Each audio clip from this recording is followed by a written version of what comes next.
What's going on, everyone? Art at Overtake, and you guys are tuning in to episode number 2 on our EJ engine refresh. Now, if you didn't catch the first one, I'll throw a link up here so you guys can check it out. Before I move forward, I just wanted to thank everyone for watching that episode. We got some really strong views and likes on it, and most importantly, the comments. They were awesome. You guys were telling us about the builds you're doing at home and just showing appreciation and saying how refreshing, pun intended, a garage-style grassroots series like this is.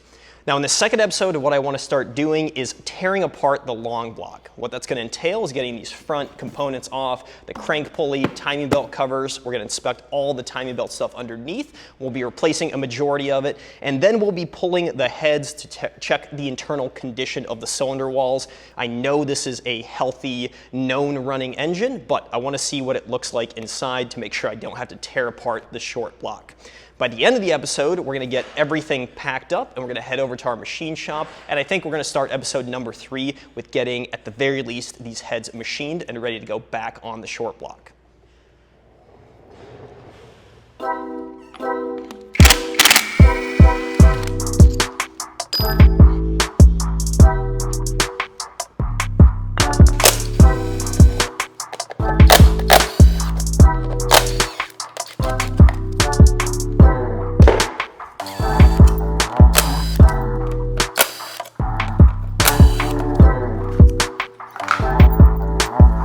I wanted to pause right here and just offer some advice. If your EJ engine is still in your car running and you're not planning to do a rebuild, but you're working on some maintenance, it definitely doesn't hurt to pull off the timing belt covers. It's super easy. You don't have to pull the crank pulley to get the passenger and driver side covers off. It's just a couple of bolts, and then you can get access to your timing belt and cam gears. Just inspect everything. The most important part is looking for cracks in the timing belt itself. And it's important to mention that it's not all about mileage. You can have a lower mileage EJ that's maybe seen some rougher conditions or just age, and that timing belt could be more worn than you think it is. So double check, because you do not want that timing belt snapping. These are interference engines. It would pretty much take out the internals if that happened. That would be a bad day for you.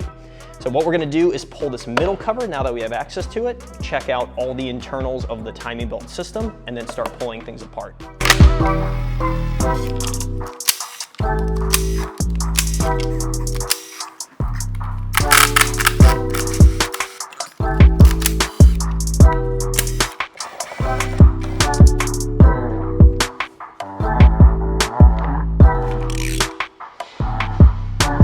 For those of you who have never seen an EJ engine with the timing belt covers off, this is what it looks like. Now, it's going to be a little bit different than a typical inline combustion engine. So it's a horizontally opposed boxer engine. As you guys know, the short block is in the middle, the heads are off to the side. Then we have all of these timing belt components here. You've got your cam gears, 4 of them. You've got the belt running throughout. And then basically everything in the center here is holding it all together and making sure it doesn't skip. So you have idler pulleys that spin with the belt. You have your tensioner right here that's putting pressure on the belt, making sure it doesn't skip a tooth.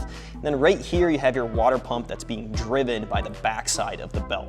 So all of these components are hugely important. They have to be running in unison, and as the name implies, they have to be timed accordingly.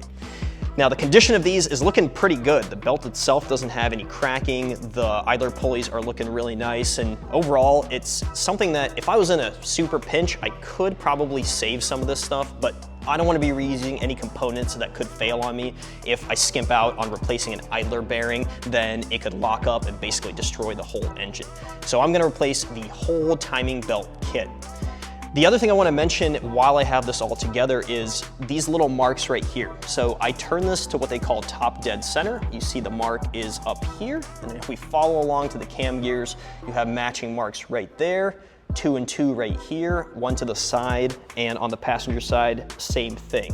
Right now, that doesn't matter for us at all because all this stuff is coming off and it's gonna get jumbled anyway. But when we go to put the engine back together, that's gonna be hugely important. That's what we would refer to as timing the engine. If any of that is off, we're gonna have a bad time once it's in the car and we try and start it up. We can actually damage internals that way.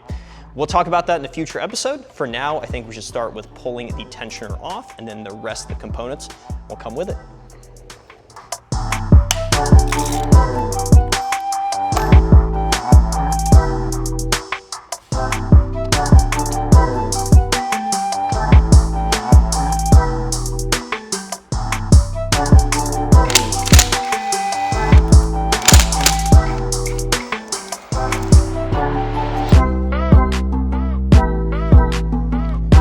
With all the timing belt components removed, we can point out a couple other things that we need to switch out while we're here. One of them is this little seal right here. That is the front main seal. These are known to leak with time. They're super cheap, but really hard to get to. You basically have to take everything off that we've done already just to switch that out. So we might as well do this even if we're not cracking into the short block. The other thing is the water pump. That's this whole unit right here.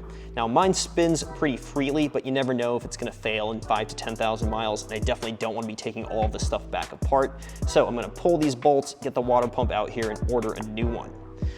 One of the next steps is removing the cam covers. You can see underneath this little plate is a bolt just like this one. That's a 10 millimeter.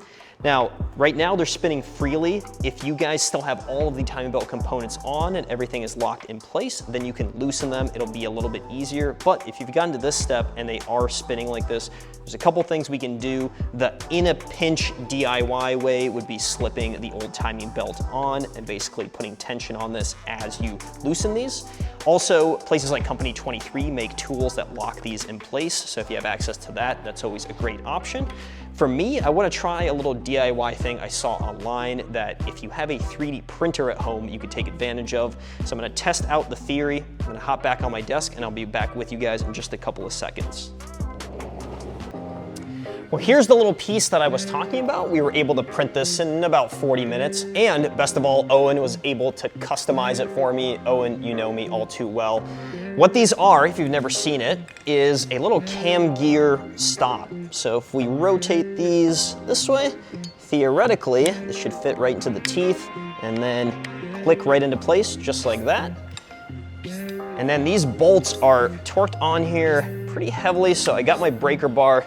Let's see if we can get it loosened this way.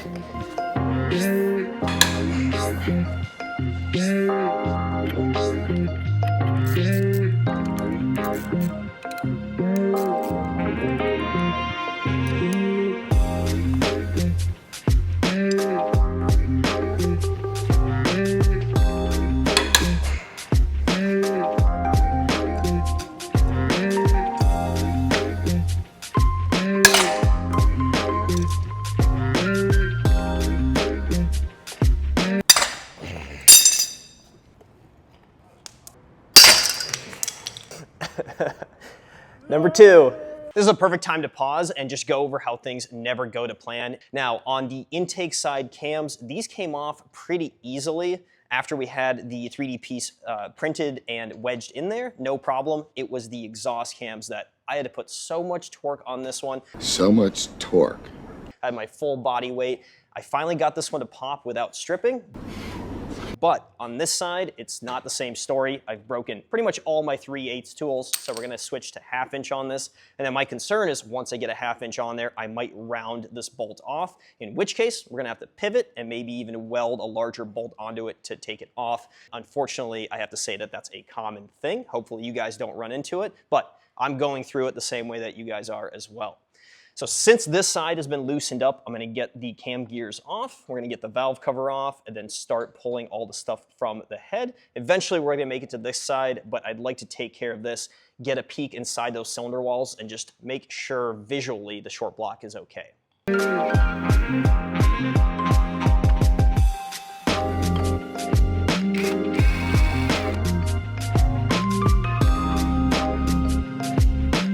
In here we can see the front side of our cams and they should be easily spinnable by hand. If they're not, then you may have a larger issue, but we know this engine ran, so these are nice and free.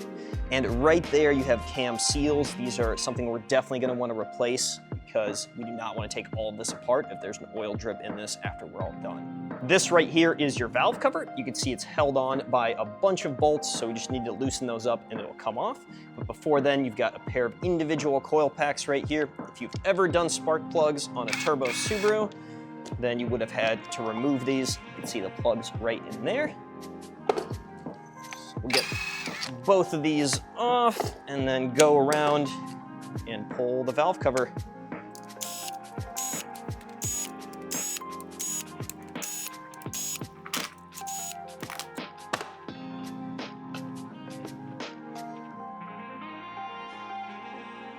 I'm sure you guys watching have experienced a valve cover gasket leaks. It usually happens right at the bottom side. We're gonna be replacing this gasket, and we're gonna be replacing the ones for the spark plug right there. Don't skimp on any of this stuff.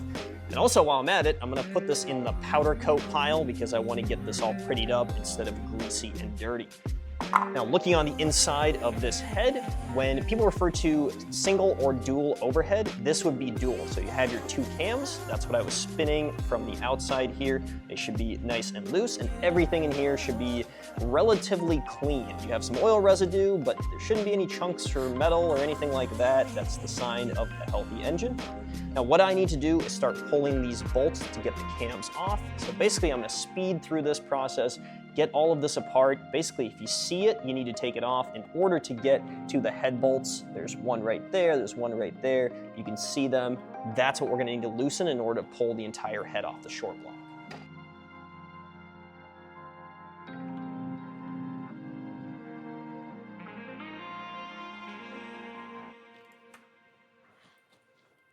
Now we've exposed those bolts, and we can loosen those, and the whole thing will pop off.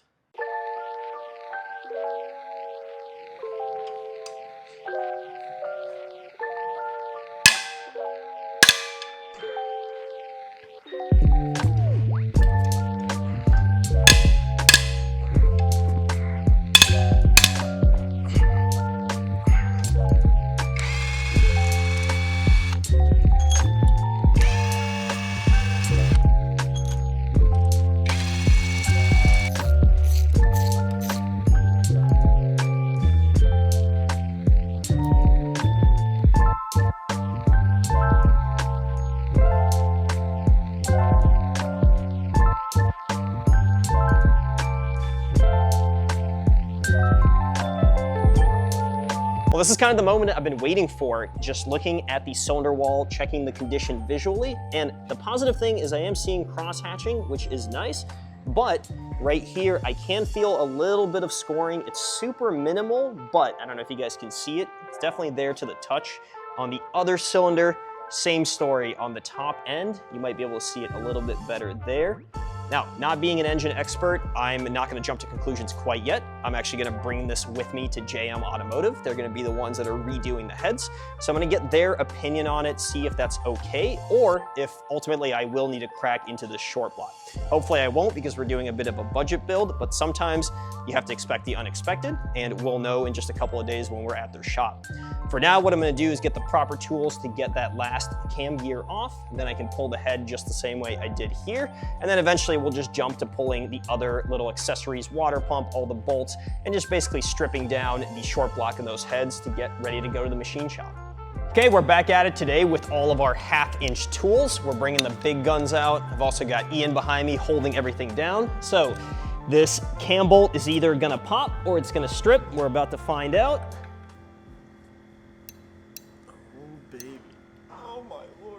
I wish I had good news for myself and for you guys, but not today. It looks like we're somewhere in between stripping this. So what I ended up doing is just leaving it as is. We're gonna have to load this up, get it to my garage back home where I have a welder.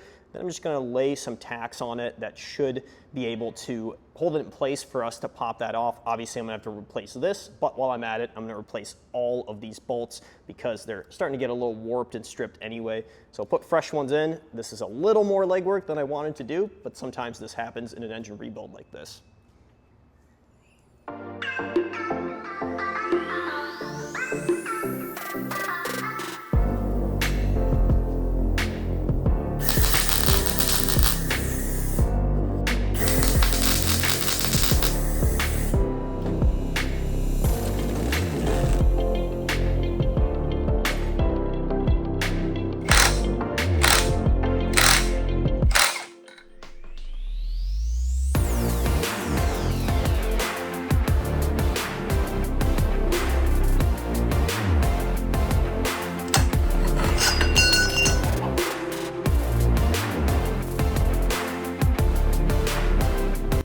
Finally, after about 72 hours when I first initially started messing with this cam bolt, I have now got it out, and it was quite the journey to get there. You guys saw me start with the 10 mil. The 3 other cam bolts came off decently easy. They were torqued down pretty tight, but no issues.